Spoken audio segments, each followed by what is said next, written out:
complex number and its conjugate, they're always mirror image about the about real axis, x-axis.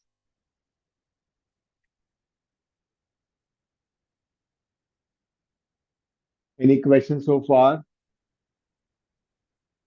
Anyone has any doubt, please ask.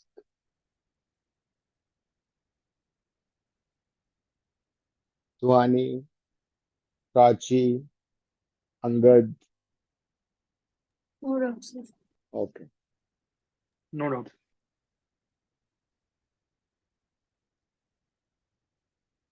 Suppose we have two complex numbers. One is R1 cos theta 1 plus iota sin theta 1. Another complex number is R2 cos theta 2 plus iota sin theta 2.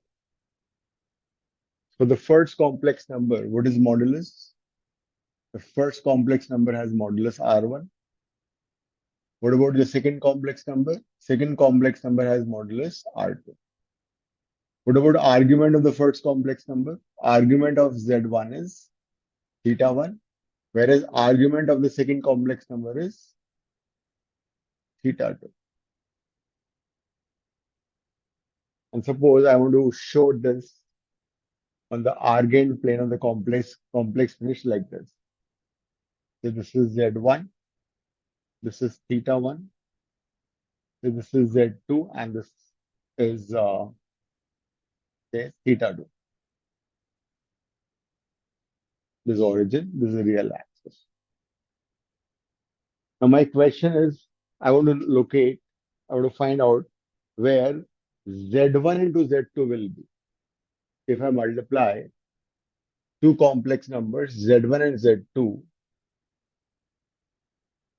where would the position of that complex number would be? Because Z1 is a complex number, Z2 is a complex number. When you multiply these two, even the result would be a complex number. So basically, I want to know what will be argument and modulus of Z1 into Z2. So do one thing, keep R1, R2 outside and multiply these two.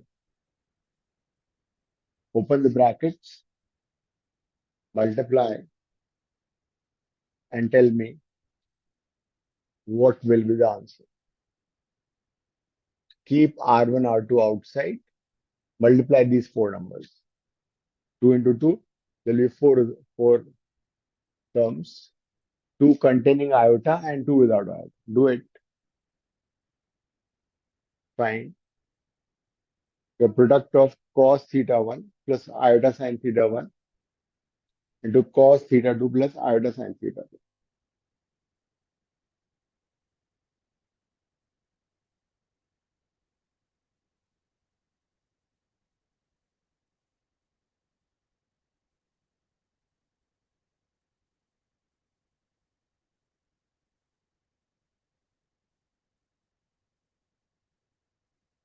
There will be two terms which are without iota. There will be two terms which will be containing iota. Cos theta 1, cos theta 2 minus sin theta 1, sin theta 2. Right? So these two are real terms without iota. And the term with iota would be sin theta 1 cos theta 2 plus cos theta 1 sin theta 2.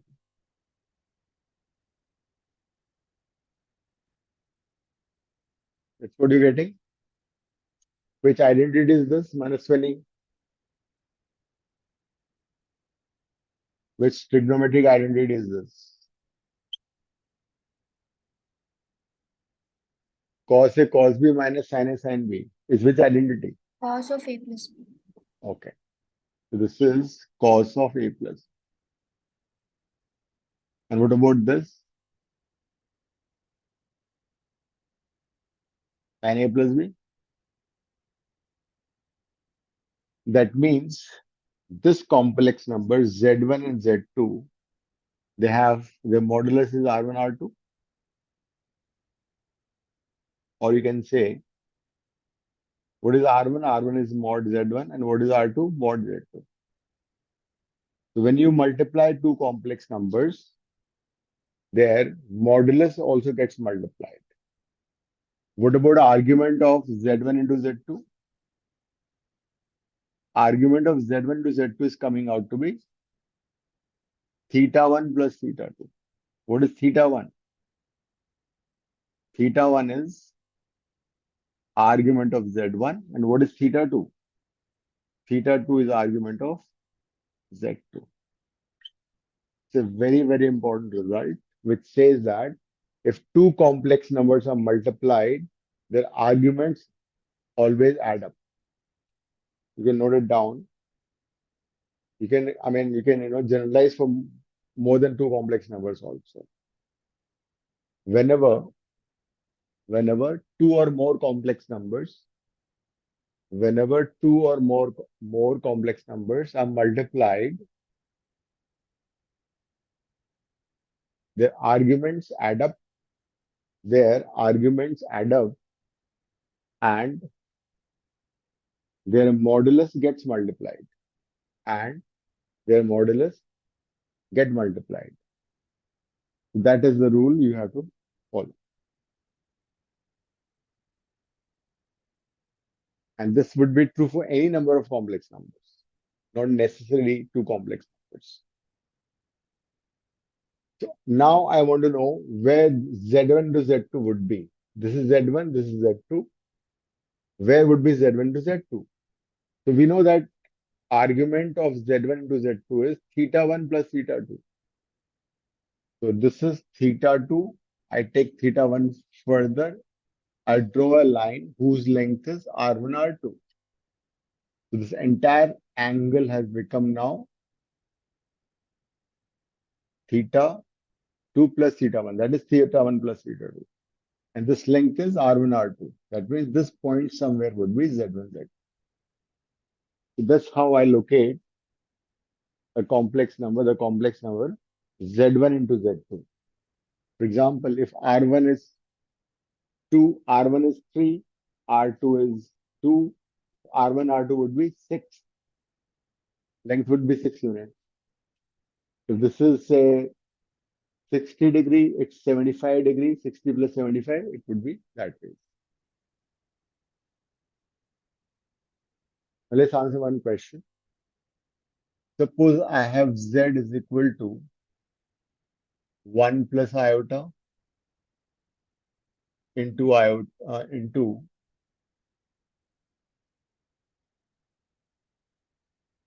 minus 1 plus root 3 iota into iota.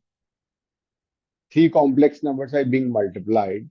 My question to you is that if find modulus of this complex number and argument of this complex number. Find modulus of z and argument of z without multiplication, without multiplying them. Use this concept which I have just learned. Find argument of z and modulus of z. So for that, you should know how to convert, how to find argument of a complex number, how to convert to polar form. Modulus would be very easy. Modulus of this complex number would be modulus of the first complex number into modulus of the second complex number into the modulus of the third complex number. That's very easy. This would be 1 plus 1 the root. This would be 1 plus root 3 whole square, which is 3. And mod of iota is always 1 because it will be 0 plus 1. So the answer would be 2 root 2. The answer is 2 root 2. So modulus is 2 root 2. My question, next part is, what is the argument of z? So you find argument of this, you find argument of this, you find argument of this, and then add all three. So that would be the argument of complex number z. So do that. Do the argument part. Modulus part I have already done. Find argument of 1 plus iota. Argument of -1 plus root 3 iota. Argument of iota we have already discussed. So add all these three.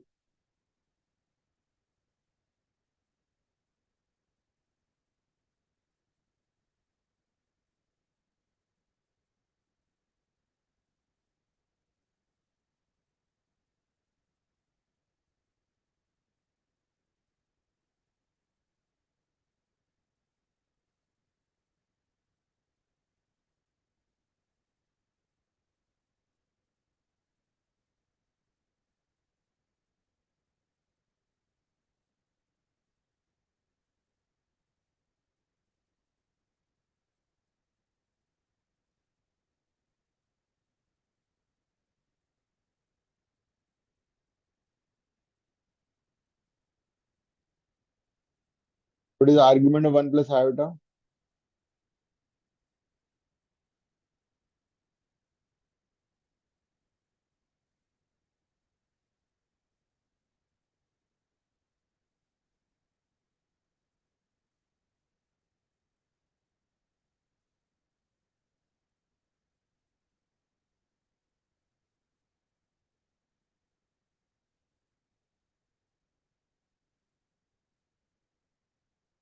One plus iota is which quadrant? Sarthak.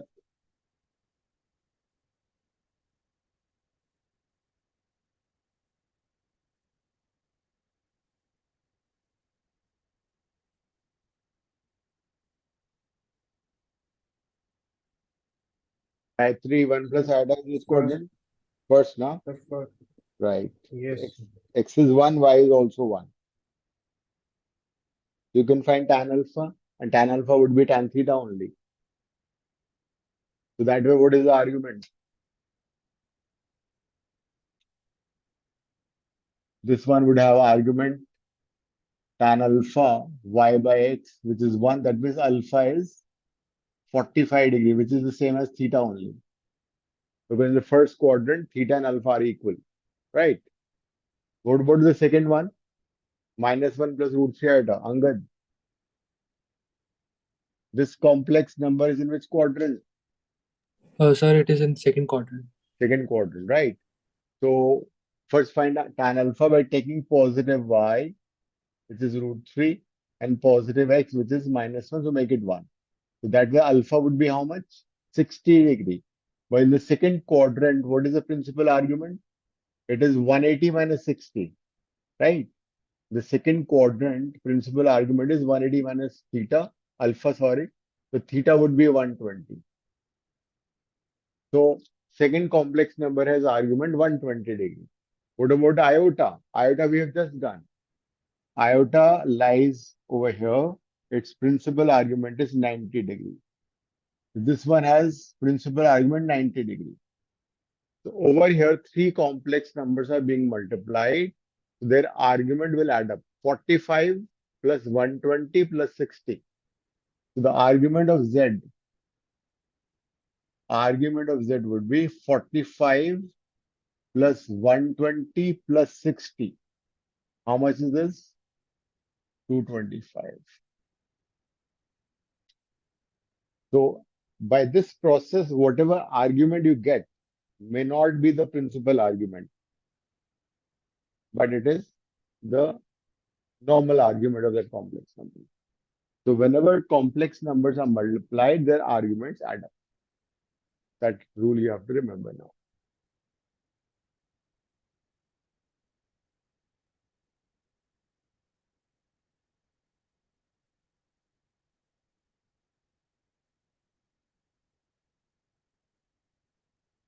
Then there was a mathematician called Euler.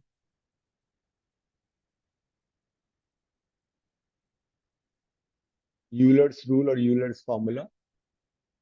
If we have cos theta plus iota sin theta, it can always be written as e to the power iota theta. E is exponential. E is basically Napier's constant. So whenever we have a cos theta plus iota, you can always replace it by this. Similarly, if you have cos theta minus iota sin theta. You can always write e to the power minus iota theta.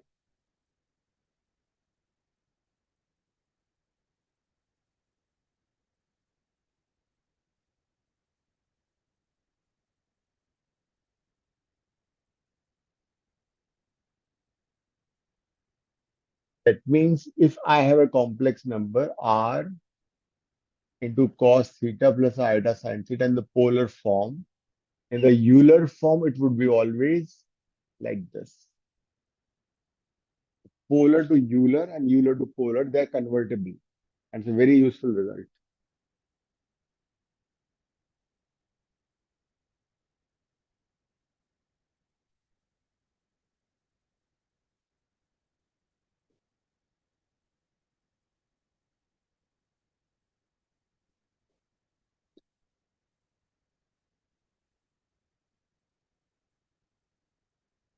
So this is polar form, this is Euler form.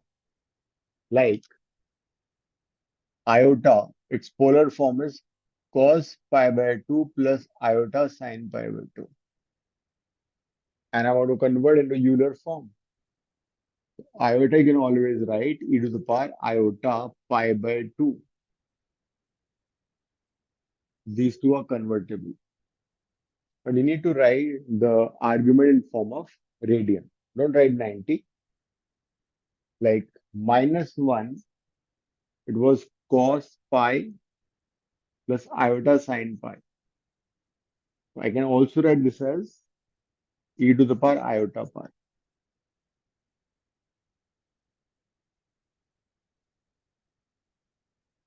Okay. If I have minus iota, I can write cos pi by 2 minus iota sin pi by 2.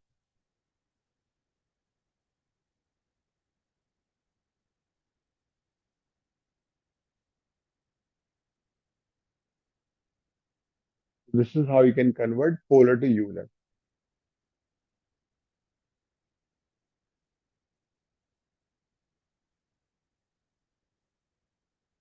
Like here, I can write this is R1 e to the power iota theta 1.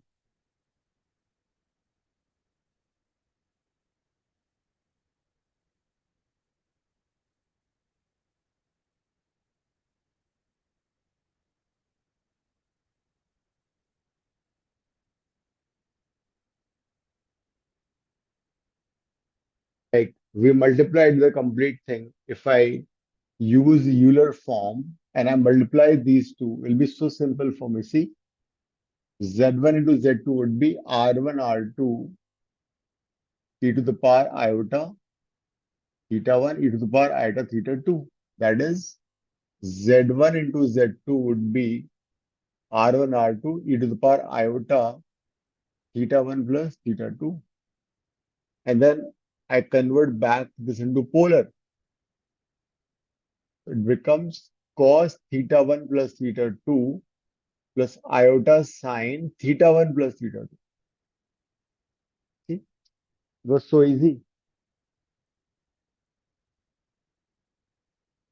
The polar to Euler and Euler to polar should be remembering, and it's very important. Now, we know how to locate product of two complex numbers. What if we divide two complex numbers? Suppose I want to know what is Z1 by Z2. So this time I'm not using polar form, I'm using Euler form. R1 e to the power iota theta 1, R2 e to the power iota theta 2. So this is R1 by R2 e to the power iota theta 1 minus theta 2. And then I again convert from Euler to polar. It will be R1 by R2 as it is. This I'm converting to polar. So cos theta 1 minus theta 2 plus iota sine theta 1 minus theta 2. So I have converted this into polar form.